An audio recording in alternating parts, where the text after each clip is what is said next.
FSN Radio. It's all about what's next. Go to financialsurvivalnetwork.com and sign up for your free weekly newsletter. You'll also get 3 free reports. The Financial Survival Network. It's all about what's next. Welcome, and you are listening to the Financial Survival Network. I'm Kerry Lutz, and today is August 29th, 2018. Well, trade wars with China, we've had trade wars all over the place, and yet Trump, as always, is victorious. Let's see what will happen with Canada, China, and others. So far, agreement with Mexico, agreement with the EU. And as always, be part of the conversation. Make my day. Send me an email to kl@kerrylutz.com with anything you want to share. So, trade war, is it real? Is it PR? Is there more to it than meets the eye? Daniel Joseph, Dan, you're back with us, and expert in China trade, and you have an interesting perspective on what exactly is going on. So first, as always, welcome back, and it's great to have you. Thanks for having me. Good to be back. Hey, so trade war, is it really a trade war? I mean, I question this because the media always misperceives exactly what's going on. They really provide no useful insights, the mainstream media, and I don't think they really understand what they're talking about anyway. Yeah, well, I think the media in general, they like to play the hype. They like to play the sizzle and not the fact. And the fact of the matter is the trade war, thus far has been more threats than anything else. Now, there are some actual tariffs out there. I mean, the steel and aluminum tariffs are real, and we have implemented some tariffs against the Chinese, a relatively small percentage of the overall trade, and they have counteracted that. But the really serious issues would be, for example, if we went forward with some of the stuff that's been discussed on automobiles. But we've actually put that on the back burner now, so that's been held off. We've announced another round of tariffs against China that could hit 200 billion of their products. That could get pretty serious and could start showing up in the prices of certain more commonly purchased products. So if we get to that point, we'll start to say, well, this might have a serious economic impact. Right now, the overall economic impact is not huge, and Trump has been basically moving his agenda forward, attempting to, the agreements and whatnot, with more threats, actions, small actions, bigger threats, and then let's talk it through. And so far, obviously, nothing's blown up, and we've got some good progress on agreements. So it's so far the strategy is working. So far, Trump has been successful, and hey, let's face it, the $500 billion trade deficit with China, they probably have a lot more to lose than the U.S., but we're talking about other issues. We're talking about intellectual property theft. It's been a big issue of Trump's from the get-go.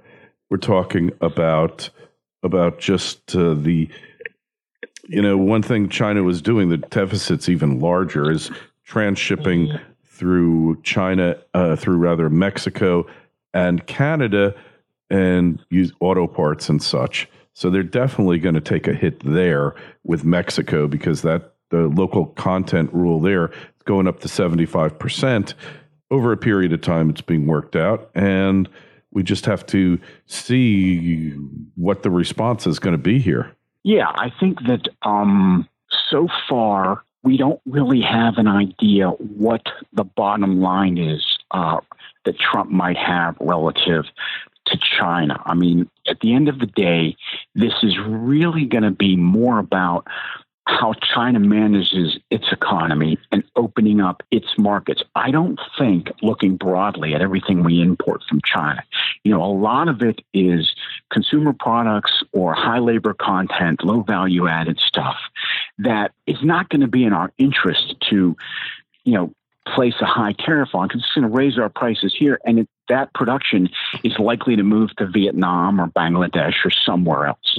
So Trump has resisted the idea of just, boom, here's a tariff with nothing. He's using the tariff to try to negotiate what he sees as the real issues. And I think that's the right approach to go to. So the question, some of that becomes very complicated. Like you said, intellectual property, state subsidies. What it really comes down to is, here's the bottom line for your listeners. We've had something of a one-sided relationship with China, but that's because, number one, they were a low-cost country. I mean, when you don't have a lot of money, A, you can't buy stuff, B, you sell cheap stuff. Secondly, all countries, poor countries, are protectionists. And China has actually become a lot less protectionist than, say, India or Russia or Brazil. And that's why they've grown. But we have let them, in terms of their own reform of their domestic market, lag a little bit. When China was poor and they weren't a big market and they weren't a competitor, that didn't matter much. But over the last 10 or 15 years, as they've slowed their domestic reforms down and they've become a more important market, for example, the largest automobile market in the world, and they've become a potential customer or competitor simply because they have so much savings they can invest in whatever industry they want, and they have a population 5 times our size, the rules that were appropriate when you were only a low-cost supplier and the rules that were appropriate when you're now a large market and a potential competitor are different. And China's the way it manages its economy needs to catch up with that reality. Otherwise, you end up with situations where China might be out there attempting to acquire U.S., German, Canadian companies in a key industry so that they can acquire technology, while at the same time saying, you can't compete in that industry in our country, which is obviously patently unfair. So the key here is we need reciprocal fairness. If they want access to our markets, we need to have the same access to theirs. I think that's going to be the main focus of the conversations once we kind of dial up the pressure on China. Yeah, inclined to agree. And the fact is that China has not been confronted by the U.S. really ever. Maybe going back to Vietnam was the last time we bothered to confront them. And now all of a sudden, it's all different. Everything has changed, and Trump is confronting them on economic, political, and militarily. And they're pushing back a bit, but they don't know exactly how to handle Trump. If you read the discussions about him in Asia, they don't view him quite the way half the American public does, that he's a buffoon, a dummy, rash actor, that he doesn't think things out, dishonest, whatever. They view him as a master strategist, which should be a wake-up call for the left, but they won't get it. Yeah, I mean, I think, Trump, I like to say that, you don't become a superpower overnight. There's a lot of lessons that China has to learn. Part of the problem with the current debate over China, not that this delegitimizes any of the concerns we have, but in the course of these conversations, we have a tendency, people who think we need to address China, sometimes have a tendency to portray China as if they do nothing wrong. They're expanding. They're going to control the world. The fact is, they have plenty of problems with their domestic economy. Their One Belt, One Road initiative, I mean, their projects are being canceled all over the place because no one can pay for it. To me, Malaysia, to you and me, looking at this, to the Chinese, this is wonderful. We've arrived. We're going to spread billions of dollars. Hey, we're from America. We've seen this before. We tried to put money into Latin America. Did that help? They don't listen to what we say. They don't care. And now that's what's China, this butter, guns and butter diplomacy. You end up having people that frankly don't have the means, owing you a lot of money, and in the short term, all you've done is create projects for your construction firm. So the One Belt, One Road initiative isn't going very well. There are efforts to invest in energy projects all over the world. They've lost tons of money. So China is trying to grow into being a superpower. Now, one of the issues I think they have, and they're trying to figure this out, is everybody wants to point the attention at Trump. And certainly Donald Trump has that type of personality. But I always like to point out to people, the second strongest protectionist message in the last election was Bernie Sanders, a Democrat. Okay. And Hillary Clinton wasn't far behind. Politicians like this are hitting this note because America is in that frame of mind. So Trump might be a bit of a wild card. We can all admit that. He's different, but he's not standing there alone. So that's why, you made the point. I do think to a certain extent they might be waiting until after the midterms to see what kind of strength Trump has. But what they need to understand is he's not standing alone on this. Some of his tactics, yes. But overall, he's got fairly broad support. And he's also got some opposition. I'm not saying he doesn't, but I think at the end of the day, the Chinese do see him as a shrewd negotiator. They're hoping he'll become isolated, and I think they might end up being disappointed on him. Yeah, and he's shown that they don't really know what to expect from him. I think all of the other presidents going way, way back all had were very predictable in many ways. Perhaps we could go back pre-World War II, but post-World War II, they all kind of fed from the same trough, and they really kind of just acted the same. Policies were continuations, regardless what the party. And then we get Trump, and it's a brave new world. And China, U.S. is still their most important single market. Yes, the EU combined is a larger market, but it's not a homogenous market necessarily. U.S. homogenous market, and 20% or so of China's economy revolves around the U.S. directly or indirectly.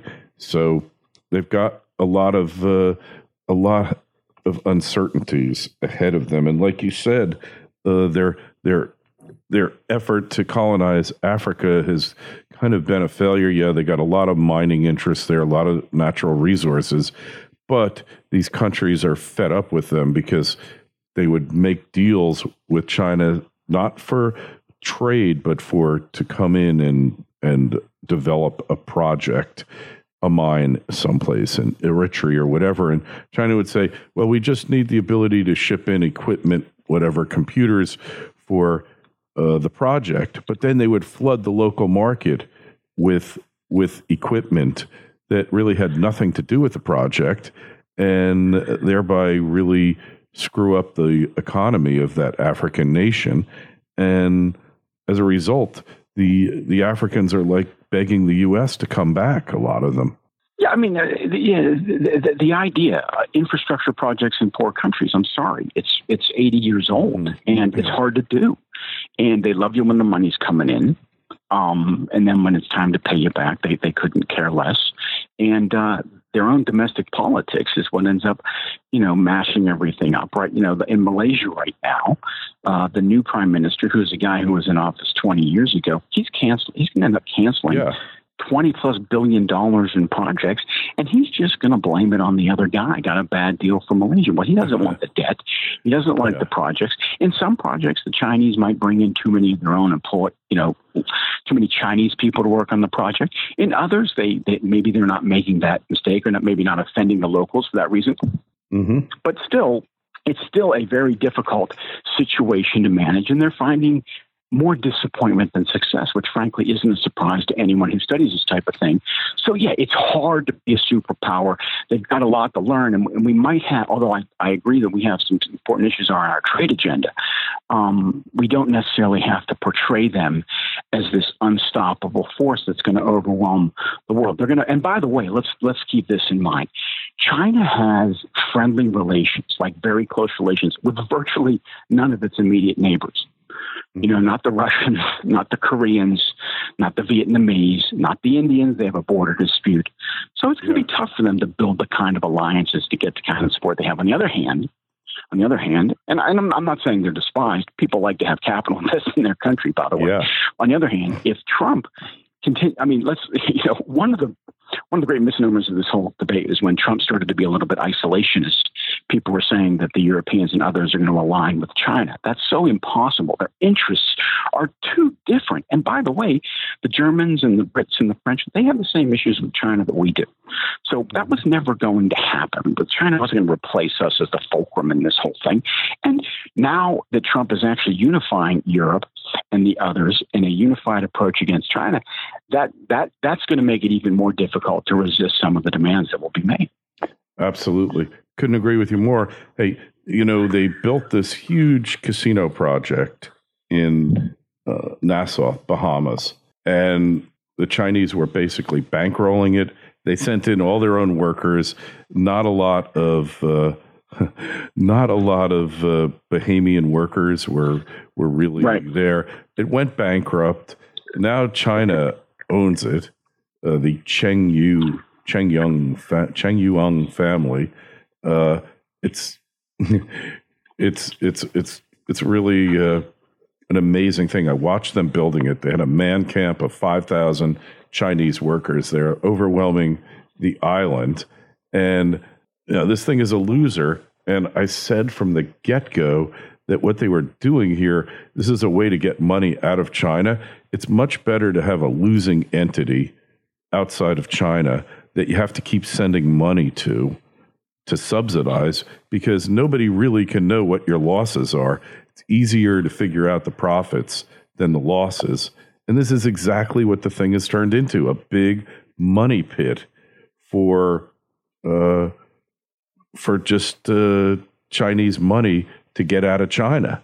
It's really quite funny the way it worked out. I knew it was going to go bankrupt. I knew they would never get big Chinese whales to an island resort in the Bahamas to go lose money. Just couldn't be. And here it is. Boom. It's dead. I think it opened. I kind of haven't gotten around to going there yet just to check it out. It's not really in a desirable area, not like Paradise Island, but this whole thing just turned into a blunder for them. Yeah, I mean, you've hit on a couple of good points with that example. First of all, all less developed countries have high corruption problems, weakness in the rule of law. And China will take many more decades to claw its way out of there. The only thing that really solves that is a successful market-based economy. And this is a little insight into how China works. I mean, they have tens of billions of dollars that seep out of that country illegally every year, usually through the state-owned banks that control they're dominant in the banking system. So here you have these institutions owned by the government and yet used, you pay off the right state-owned banking official and you can get your money out for any purposes. And they try to tighten their capital control sometimes, but there's always a way to do it. Now, you just mentioned a very interesting one. Yeah, investing in a legitimate project overseas where you can squirrel away some money is sometimes a good idea, but that hits on what is a crucial aspect of the upcoming negotiations. As everyone says, the Chinese don't vote. So there's this sense that there's less political pressure on the President Xi Jinping. But I always like to point this out.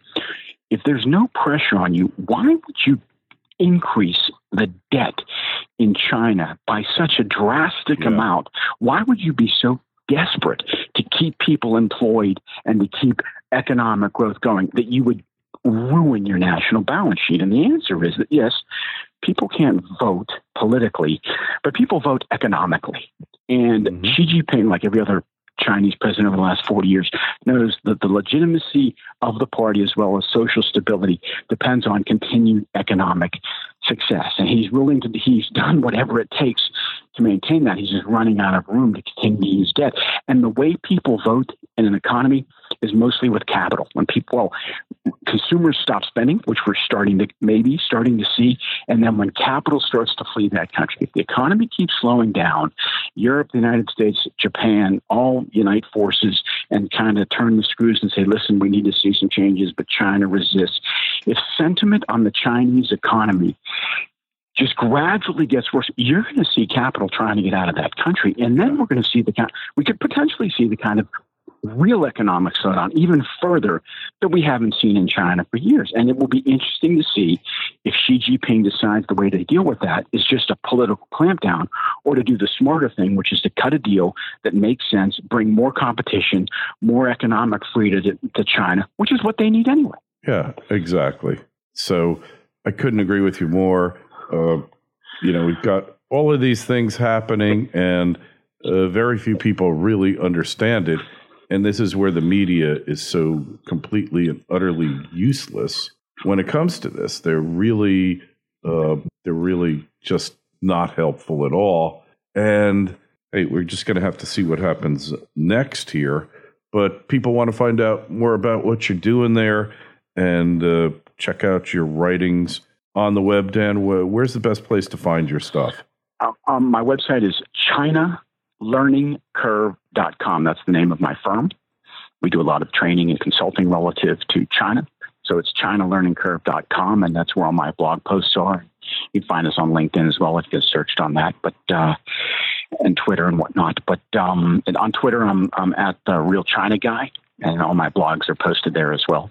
So, just like you said, I mean, the media has a hard time handling Trump on the one side, and then on the other side, China tends to be complex. There's so many different interpretations of China, even by people who are well-meaning, that everything has a tendency to get muddled. To me, it's amazing that the same people who predicted the eternal rise of Japan via industrial policy are now saying that China is doing the same thing, and they don't seem to be dissuaded by the fact that they turned out to be wrong about Japan, which somehow does totally wrong their opinion. I mean, Japan was supposed to go through the roof because their government called all the shots and guided investment. It turns out that only works to a certain point. Then it turns out the government makes bad investments, and if you don't continue liberalizing your domestic economy, just doing exports doesn't work. And of course, Japan's debt to GDP is above 400%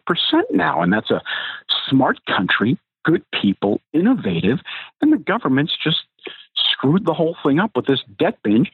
And if China's not careful, they're going to do the same darn thing. So, I mean, what China needs to do is get off that path and do what Trump wants them to do, which they should be doing without Trump's pressure, frankly.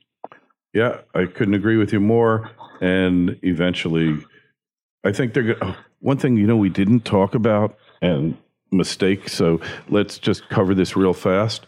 So they impose, right? The Chinese impose reciprocal tariffs. And what do they impose them on but soybeans? And they box themselves into a corner because, quite simply, there aren't enough soybeans in the open market to replace the lost American production or imports that will result from the tariff. So pretty much they have to buy American no matter what. They're not happy about it. So it's screwed up the market short term, but in the long term, unless they want to stop animal production, which is the primary use of soybeans and soybean meal, feeding stock animals like pigs and cattle, they're going to have to come back to the U.S. So it just shows that they're rattled by Trump. He got them out of their comfort zone, and they acted rashly, and they made a big mistake. Yeah, I mean, look, as you and I have discussed before, I'm a believer that, free trade works, and a lot of people that support Trump's agenda agree with that. They just don't think we have trade that's fair enough. So I'm on board with that. Let's get fairer trade. But the point is, interconnected supply chains, capacity issues, all of these things make it difficult to predict.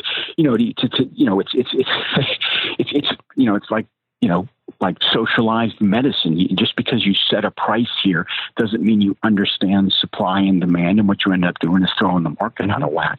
Tariffs can do the same thing. We could make similar miscalculations thinking, well, if we put a tariff on this, like I said, if we put a tariff on this, what people aren't buying from China, that'll be good for us. Well, maybe the production shifts to Vietnam. That can happen too. And then what are we going to do? Then we put tariffs on Vietnam too, and it gets very complicated. And what the Chinese did is exactly what you described. Everybody was saying, well, the Chinese are just going to, retaliate on soybeans, and our farmers are going to be up a creek. Well, maybe it's not going to work out that way, because maybe Brazil doesn't have the capacity to make everybody happy. So you have this sense now that, wait a minute, China might have shot themselves in the foot on soybeans. So no matter which side you're on, it's going to be hard to fight your way through this. The immediate pain is China's, because they have more exports, but they have, something like 44% of the S&P 500's revenue comes overseas. Obviously not all from China. China could step on Apple, step on GM and Ford in ways that could hurt us. I mean, we wouldn't be without pain. But at the end of the day, if you're going to place an economic bet, the bet you would place right now is as I said before, some people want to give the political advantage to China. I'm not sure they get that. But what they don't have right now is the economic momentum advantage. We have that. Yes. Because of the way they've mismanaged their economy for 10 years. So pain will be spread around. Mm-hmm. But the idea that China can manage it better than the United States, which a lot of people went into this thinking. I never thought that was the case, that they are subject to economic pressure more so than people think just because they don't have political elections. Don't let that fool you. There's still pressure over there. Absolutely, yeah. Because, in fact, there can be more pressure because they're not, they don't have that safety valve, the speaker's corner in Hyde Park, which probably the UK will outlaw the way they're going shortly. But we still have it here in the US, is a pressure release valve. If it's working right now, we could debate that. Dan, it's always great to talk to you. Hey, any questions or comments? We just invite you to join the discussion. KL@KerryLutz is the email address, so please send. Make my day. Then we've got a Twitter feed @KerryLutz and the Facebook page, Financial Survival Network. Dan, we'll talk to you again real soon. Thanks so much for checking in. Thanks for having me, Kerry. It was a pleasure as always. FSN Radio. It's all about what's next. Go to financialsurvivalnetwork.com and sign up for your free weekly newsletter. You'll also get 3 free reports. The Financial Survival Network. It's all about what's next.